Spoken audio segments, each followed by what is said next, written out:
QC ইন্টারভিউতে বারবার এই প্রশ্নগুলোই করা হয়, চলুন মাত্র 1 মিনিটে দেখে নিই। এটি হলো স্যাম্পল ইন্সপেকশনের মাধ্যমে লট অ্যাকসেপ্ট রেজিস্টার মানদণ্ড। এটি লটস অনুযায়ী স্যাম্পল পরীক্ষার লেভেল নির্ধারণ করে। লটসের একই স্টাইল বা অর্ডারের মোট গার্মেন্টস কোয়ান্টিটি। প্রথমে জেনে নেই কোয়ালিটি কন্ট্রোল কি। এটি পণ্যের মান নিশ্চিত করতে পরীক্ষা এবং ত্রুটি নিয়ন্ত্রণের প্রক্রিয়া। এবার দেখি কোয়ালিটি অ্যাসুরেন্স। এটি একটি পরিকল্পিত সিস্টেম যা শোভে।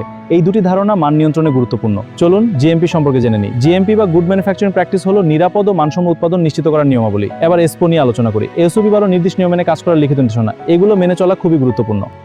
চলুন ফিট স্যাম্পল নিয়ে আলোচনা করি। ফিট স্যাম্পল তৈরি করা হয় গার্মেন্টসের ফিটিং ও মাপ ঠিক আছে কিনা তা যাচাই করার জন্য।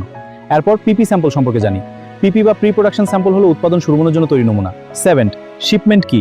শিপমেন্ট হলো নির্ধারিত সময়ে প্রস্তুত পণ্য বাইরের কাছে পাঠানোর প্রক্রিয়া। 8 ফেব্রিক ইন্সপেকশন কি। ফেব্রিক ইন্সপেকশন হলো কাপড়ের মান, জিএসএম, শেড, প্রস্থ ও ত্রুটি পরীক্ষা করা। চলুন কাটিং ইন্সপেকশন নিয়ে আলোচনা করি। কাটিং ইন্সপেকশনে আমরা চেক করি সাইজ, শেপ এবং ডাইমেনশন সঠিক আছে কিনা। এরপর ইনলাইন কিউজি, এটি উৎপাদনের প্রতিটি ধাপে মান পরীক্ষা করে ত্রুটি কমায়।